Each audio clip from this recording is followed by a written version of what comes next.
नमस्कार। चलिए आज बात करते हैं इंडियन व्लॉगर सौरव जोशी की थाईलैंड ट्रिप के एक दिन के बारे में। एक ऐसा दिन जो एक नॉर्मल छुट्टी जैसा शुरू हुआ लेकिन खत्म हुआ एक बड़े इमोशनल ड्रामे और एक कमाल के एडवेंचर पर। तो इस पूरी कहानी का सबसे बड़ा मोमेंट वो था ये एक सेंटेंस। ये शब्द उस एहसास के हैं जो बहुत ज्यादा डर और एक जबरदस्त बहस के बाद महसूस हुए। लेकिन सवाल यह है कि वो इस पल तक पहुंचे कैसे। तो ये सब शुरू कैसे हुआ? ये शुरू हुआ थाईलैंड के खूबसूरत फीफी आइलैंड्स पहुंचने के सफर से। और जैसा कि अक्सर होता है ना, इस सफर की शुरुआत भी एक छोटी सी मजेदार मुसीबत से हुई। जरा सोचिए, एक छोटी सी शॉपिंग कैसे पूरे दिन का प्लान बदल सकती है।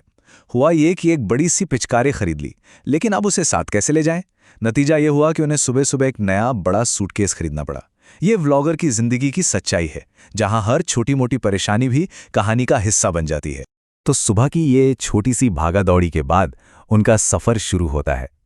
पहले पैकिंग हुई, फिर कैब ली और आखिर में एक प्रीमियम फेरी, मतलब एसी और आरामदायक सीटों के साथ ये सफर तो काफी सुकून भरा था।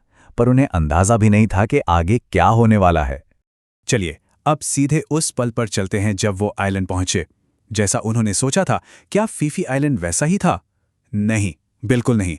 जो उन्होंने देखा उसने उन्हें सच में हैरान कर दिया। वो सोच रहे थे कि उन्हें एक शांत खूबसूरत बीच मिलेगा, एकदम सुकून।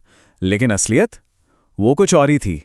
चारों तरफ भीड़, दुकानें और हद तो तब हो गई जब मैकडॉनल्ड्स और बर्गर किंग दिखे। ये वो आइलैंड तो कतई नहीं था जिसकी उन्होंने कल्पना की थी। और जैसे जैसे वो आइलैंड की गलियों में घूमे ना, उन्हें और भी हैरान करने वाली चीजें मिली। हर तरफ दुकानें, एक बड़ा सा फूड मार्केट और सबसे अजीब, सड़क पर लगी वॉशिंग मशीनें। और तो और होटल में ये रूल कि चाबी खोने पर 2000 बाट का जुर्माना लगेगा। मतलब ये आइलैंड उनकी उम्मीद से बहुत ही अलग था। और शायद इसी भीड़ और शोर से दूर एक असली आइलैंड एक्सपीरियंस की तलाश में कहानी उस मोड़ पर आती है जहां दिन का सबसे बड़ा ड्रामा शुरू हुआ। बीच पर टहलते हुए एक छोटा सा आइडिया आया जो देखते ही देखते एक बड़े चैलेंज में बदल गया। सौरव ने बस ऐसे ही अचानक एक आइडिया दिया, चलो खुद से कयाकिंग करते हैं। ये सुनने में तो एक रोमांचक विचार था, लेकिन इसी एक आइडिया ने उनके ग्रुप में फूट डाल दी और दिन के सबसे बड़े ड्रामे की शुरुआत की। इस आइडिया पर तुरंत एक जोरदार ना सुनने को मिली। अवंतिका ने साफ कह दिया, मैं नहीं जा रही भैया। यह सिर्फ एक इनकार नहीं था, ये उनके गहरे डर का इजहार था। लेकिन सौरव का नजरिया वो बिल्कुल अलग था। उनके लिए ये सिर्फ मजा नहीं, बल्कि डर को जीतने का एक मौका था। उन्होंने उसे मनाने की बहुत कोशिश की, चलो यार प्लीज, डर खुलेगा।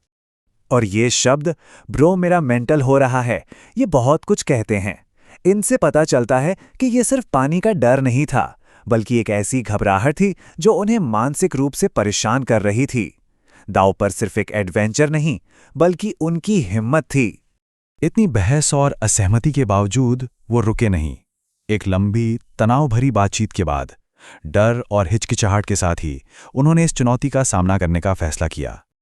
और उस डर को जीतने का इनाम, अरे वाह, वो था समुद्र के बीचों बीच डूबते सूरज का एक ऐसा नजारा जो शांत, पर्सनल और हमेशा के लिए यादगार बन गया। उस सारे तनाव के बाद ये एक परफेक्ट मोमेंट था।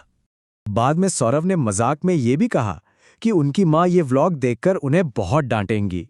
इससे पता चलता है कि उन्हें खतरे का अंदाजा तो था, लेकिन उनके लिए एडवेंचर के साथ जीना ज्यादा जरूरी था। तो इस रोमांचक और नाटकीय अनुभव के बाद क्या हुआ, चलिए देखते हैं कि उनकी शाम कैसी गुजरी और इस एडवेंचर ने उन्हें क्या सिखाया। डिनर पर उन्होंने उस दिन के बारे में बात की और माना कि ये पहली बार था जब उनके बीच इतनी बड़ी असहमति हुई थी। ये पल दिखाता है कि कैसे एक मुश्किल अनुभव कभी-कभी रिश्ते को और भी मजबूत बना जाता है। और देखिए, कमाल की बात यह है कि कैसे एक डर पर काबू पाने के बाद वे अगले दिन और भी बड़े एडवेंचर के लिए तैयार थे। उस जीत ने उनके हौसले को इतना बढ़ा दिया था कि अब वे समुद्र में कूदने की योजना बना रहे थे। तो इस पूरे अनुभव से क्या सबक मिलता है? शायद यही कि एक कंटेंट क्रिएटर के लिए पर्सनल चैलेंज और डर ही सबसे बेहतरीन कहानियों को जन्म देते हैं। ये कहानी सिर्फ एक छुट्टी की नहीं, बल्कि डर का सामना करने, उसे जीतने और फिर उसे एक यादगार कहानी में बदलने की है।